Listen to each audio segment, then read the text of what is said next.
SunnyV2. I thought we watched all the TikToks or something like that. I don't know. Today, chat, we're gonna wing it. I don't care what we do today. I'm just gonna do whatever I want to feel like doing. DaBaby has slowly It's red because I clicked it already earlier today, but I didn't watch it. become the internet's most hated rapper. What did he do to earn this title? Well, his actions range from insulting fans to getting angry at flight attendants. However, the very first thing that Wait, what did you say? When you brand our artists, a prophet of the black representative influence of the culture without understanding and having a patience to deal with what comes with the position that we play in our culture. range from insulting fans to That's not even that bad of a take, though. You changed for weird, don't ban me. What? That's not even a terrible take. A good example of that is like whenever like there's certain like culture and how they do things, whatever the fuck, right? And certain lyrics and certain slangs, and then you go to like work with a brand and like actually no, you can't use that, you can't use this, you can't use that, and then you try to change manually a part of the culture. And it's like that just doesn't make any sense. So they want to get the profit, but they don't want what it comes from, what it comes with. I think that's lame as fuck. That's spineless. Said it. insulting fans to getting angry at flight attendants. However, the very first thing that began to turn DaBaby's audience against him was the time he'd get into a beef with kids YouTuber xQcOW. The argument began after DaBaby would post a song titled Beatbox Freestyle, in which he'd hold up a photo of xQcOW and call her a bunch of nasty names. The snippet was instantly shared to Twitter, where it gained over 1 million views and 42,000 likes on a post reading, "What TF did xQcOW do that made DaBaby mad like that?" While some joked about DaBaby calling her out over a height insecurity, most were simply baffled that DaBaby would target a kid's YouTuber. She's literally a child, kinda out of line to be honest. Yo, that is funny AF, he really came for a whole kid, which accompanied a post by James Charles reading, "Can someone please explain why DaBaby is dissing xQcOW when she's 12 years younger, 10 times richer, and 2 inches taller than him?" Now, DaBaby had absolutely no business in responding to these comments, as they weren't really even criticism. A lot of the responses were supportive, such as, "I don't think he meant nothing of it, probably just needed something to say," and the others were simply surprised that DaBaby went there, which is literally how DaBaby described his own branding. I'm gonna say, I can't believe he said that. However, despite also stating that he wasn't the type of guy to respond to things online, When it's said outside of music and I'm expected to respond and clear it up without using music, that ain't what I do. he'd still take to Twitter to squash the drama in a post reading, "It's xQcOW. My 3-year-old princess is your #1 fan. I bought her every product you have out, she thinks she you. Don't let him trick you into thinking I'd ever have a problem with you. My wordplay just went over their heads. All love on my end, shorty, keep shining." Now, DaBaby's response was actually pretty decent, but since he never needed to respond in the first place, all it did was show everyone that he was paying attention to the drama and was unable to stay silent if he was criticized too heavily. In the lead up to this tweet, DaBaby had established a reputation as a kind of hardcore gangster rapper, and to be on Twitter justifying why he made a diss on a kid's YouTuber felt kind of inauthentic to his image. DaBaby stated in an interview that he's doing his own thing and is not really caught up in any of the internet drama. I'm just doing me, like I'm not even really caught up in what I got going on. Yet in a different interview, he contradicts this by stating that he's willing to change his opinions if the internet criticism becomes too harsh. It's about how much you value others' opinions on the internet or just, people's opinion around you. I don't value it until they get to messing with my money. You know what I'm saying? Okay, cool. Now you probably need to take heed to that, make some adjustments. While this is certainly a more mature approach, maturity is rarely what people are looking for. Whoa. Unless Sunny doesn't, I don't think Sunny understands this. Wait a minute, hold up. Make some adjustments. While this is certainly a more mature approach, That is not mature at all. That's saying that his morals can be bent by whatever the brands tell him to do it, to bend it with. That doesn't come from him. It comes from outside pressure. Based on, what do you say you? What do you say you? You what? You what? You what? What do you say you what, bitch? Are you idiotic? You? How does that even relate to me at all? maturity is rarely what I censor my takes because they'll literally get me banned and deplatformed, dumb fuck. Dude, most of my takes are pretty tame. I don't think I've ever, the only things I don't do is do like far-fetched, like fucking Destiny style jokes that just get you insta-banned. people are looking for in music and entertainment. I could be wrong about this, but it often feels as though the personality of the person making the music is just as important as the music itself, and when it comes to hardcore rap, people want to follow the completely unapologetic gangster as opposed to the person who's known for responding to criticism. You guys don't get it, dude. You can have an opinion, right? I can say that opinion, and if I make a joke about it that's like far-fetched, like I could get banned, messes with my money, right? I still have the same opinion. I don't change the opinion based on the money. But he says that if he thinks a certain thing, and people say don't do that, he changes one because it messes with the money. That's a completely different ballgame.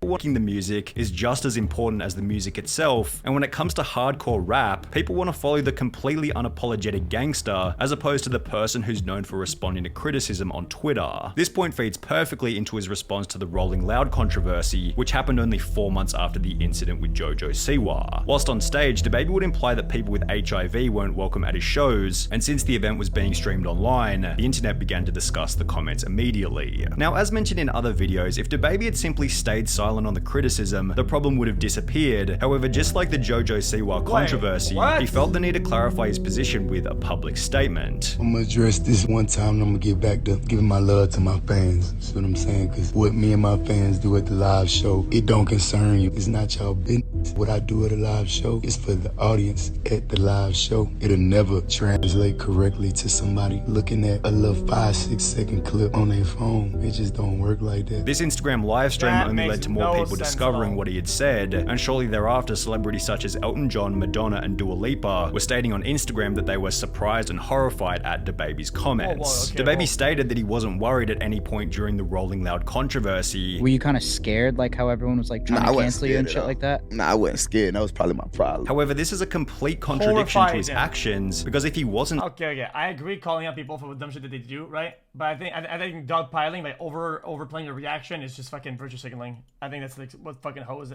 bitch ass hoes do. That's a bitch ass hoe move, sorry.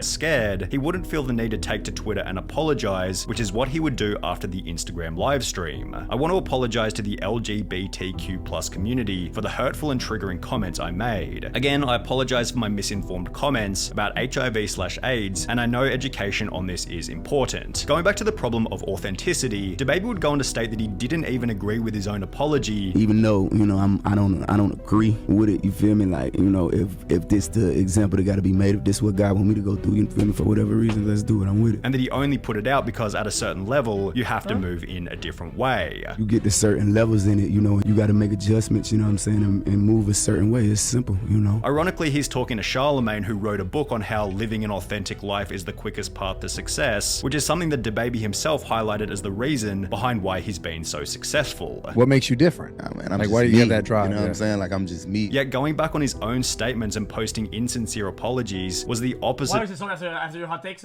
Because I think people that understand this, I just so after my hot takes, because I want people not to feel personally attacked by what I say, and I think saying sorry for these guys, I think they understand it. People in chat knows that it's not at them, it's at the idea of it, but it's not against them. But I think everybody understands it. It's not a problem. I don't think it's a problem. To being his authentic, brutal rapper image. As a rapper, somebody who can speak freely, and I'm not one to do all that hard work day in, day out, make all these sacrifices, get there just to be controlled like a puppet, you know what I'm saying? Like, that ain't how I get out. Now, it didn't seem like DaBaby actually had any problems with the people he called out. Anybody from the LGBTQ community, any of that, bro, I am not tripping on y'all. I ain't never had an issue with none of y'all. It wasn't directed to no group of people in particular and nothing like that. Like, it really ain't that deep at all to me. However, because he blew the whole thing up with a bunch of his own social media attention, the brands he was working with began to drop him one by one. Fashion brand Boohoo publicly ended their relationship with him. Lollapalooza dropped him from the lineup on the very last day of the festival, citing their founding values of diversity, inclusivity, respect, and love. The Governor's Ball Music Festival, set to take place in September, announced that DaBaby would not be performing as part of their lineup. UK event Parklife cut him from the roster, though the rapper's team claims that the decision was made months before Rolling Loud. The team behind Day and Night Vegas replaced his setlist with that of Roddy Ricch. Even the Working Families Party quickly removed him from the list of celebrity performers, and on the Full Send podcast, DaBaby explained that he was set to release his own meal at Burger King, which was also cancelled as a result of the controversy. I have my own meal at Burger King. A lot of people don't know that. It was called the Jonathan Kirk meal. They want to use my name. I shot a commercial for it and everything. They have my name on the box, everything. everything. Did it like come that out? had me. No, that's when all the controversy. In a different interview, DaBaby gave a dollar figure for how much his comments had cost him. I had $30 million worth of shows on the schedule before December 31st. I was finna buy my private plane, but it is what it is. It go how it go. You know, God ain't want me to have my plane yet. He's like, hold on, man, just chill. And while DaBaby clearly took the loss in a very respectable manner, this seemingly did little to repair his reputation, as after being invited back to Rolling Loud 6 months later, the crowd threw drinks at him. However, the worst part about the controversy was, from that point onwards, DaBaby was berated on Twitter for almost anything he'd do.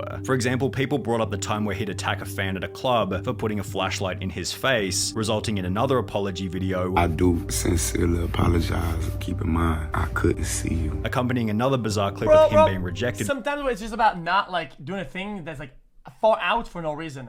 So it's like if I went like super hard for no reason out of the blue. So in chat, because I posted a video that I tell you guys, if you eat sushi, you're a piece of fucking dog shit. I don't want you in the chat. You're ugly as fuck, man. You're a dumb fuck. Everybody close the internet, man, and you go fucking take a nap, pussy dumb fuck.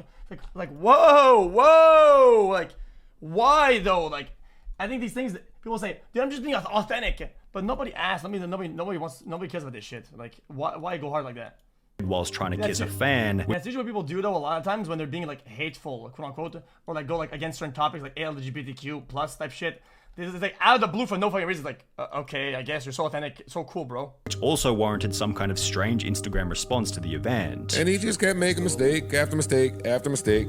After mistake, after mistake. There was also the time where he'd make what seemed to be a satirical tweet stating that he was voting for Kanye, which warranted responses such as, "Waste, I can't believe you're even promoting this. Baby, you got too big of a platform to be tweeting this nonsense. Bruh, you're not even eligible to vote," which accompanied a different, more recent video where he'd get angry at a flight attendant for not combing her hair. That's not a problem. Sorry, I said it. No, I'm not gonna say sorry. I'll say how it is. That's not, saying you're gonna vote for somebody is not a problem. It is never a problem. You're allowed, you're entitled to have an opinion about I'm sorry, I don't give a fuck. It is the basis of democracy that you're allowed to vote for whoever the fuck you want to vote for, okay? Whatever that's the Grinch, Santa Claus, Biden, Obama, Trump, fucking U2, or some bullshit singer, I don't care. That is the basis of democracy, that you can vote for whoever you want. Doing this shit is cringe as fuck. Oh my god, I can't believe I can't. Dude, fuck you, man. Who are you? This nonsense. Bruh, you're not even eligible to vote, which accompanied a different, more recent video where he'd get angry at a flight attendant for not combing her hair. We gonna pay all that for that flight, you gonna comb your head. Straight up, they nah, dog. We gonna pay all that. You gonna comb your head, the least you could do. This is probably part of the reason why DaBaby believes that social media can become a negative thing once you reach a certain size. But at some point, I think like it may be safer for you not to use it as much because you can become overexposed. But the real question is, how has this affected the performance of his music? Well, his latest album released in September 2022, which was titled Baby on Baby 2, sold only 16,000 units in its first week. It's also about freedom to fuck, criticize your dumb takes. Yeah, you can if you want to, but acting like outrage and like you're right, no, you're not. Which is 87% less than Baby on Baby 1, which sold 124,000 units in its first week. The music video for one of the songs on his new album titled Boogeyman features 5 different people, one of which being an obviously gay person, and throughout the video everyone is killed besides the gay guy, before DaBaby daps him up at the end, says "I ain't got a problem with you," and once again apologizes for the Rolling Loud comments. The whole thing just feels extremely performative and insincere, with this clear attempt at avoiding controversy only resulting in more controversy. Because alongside his new album's poor release, DaBaby announced that he had to cancel one of his shows after selling— Once again, I'm right there. When in hot water, make good content. Boom, I said it. Bro, it's how the world works.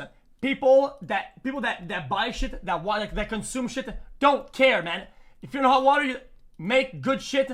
Nobody cares. Only 500 tickets to a venue which seated 14,000. Going to a DaBaby concert because I need some alone time and I know no one else will be there. If I put all my followers in a room and sang a little song to them, then I'd have a more successful concert than DaBaby. DaBaby concert was lit. However, to DaBaby's credit, he's taken his setbacks quite humbly, having replied to his lower album sales by stating, "Not bad for the blackballed baby." There are a lot of people who have covered in the past that are clearly deserving of their poor reputations, but you could argue that DaBaby isn't really one of them. He's a hard worker with a library of incredibly well-made music, yet he's been unable to keep his mouth closed on controversial topics, which only compounds when you compromise your integrity and change your personality to suit whatever the audience wants you to be. Yeah, like World Cup. Like, during hot water, everybody is exposing a bunch of things. Yeah. The show goes on, the people play, the things go on, nobody gives a fuck. And you know what happens? People watch. People watch. At the end of the day, they care about the product. They don't give a fuck what's going on. Well, wait a second, question mark. What? Well, yeah, I said World Cup.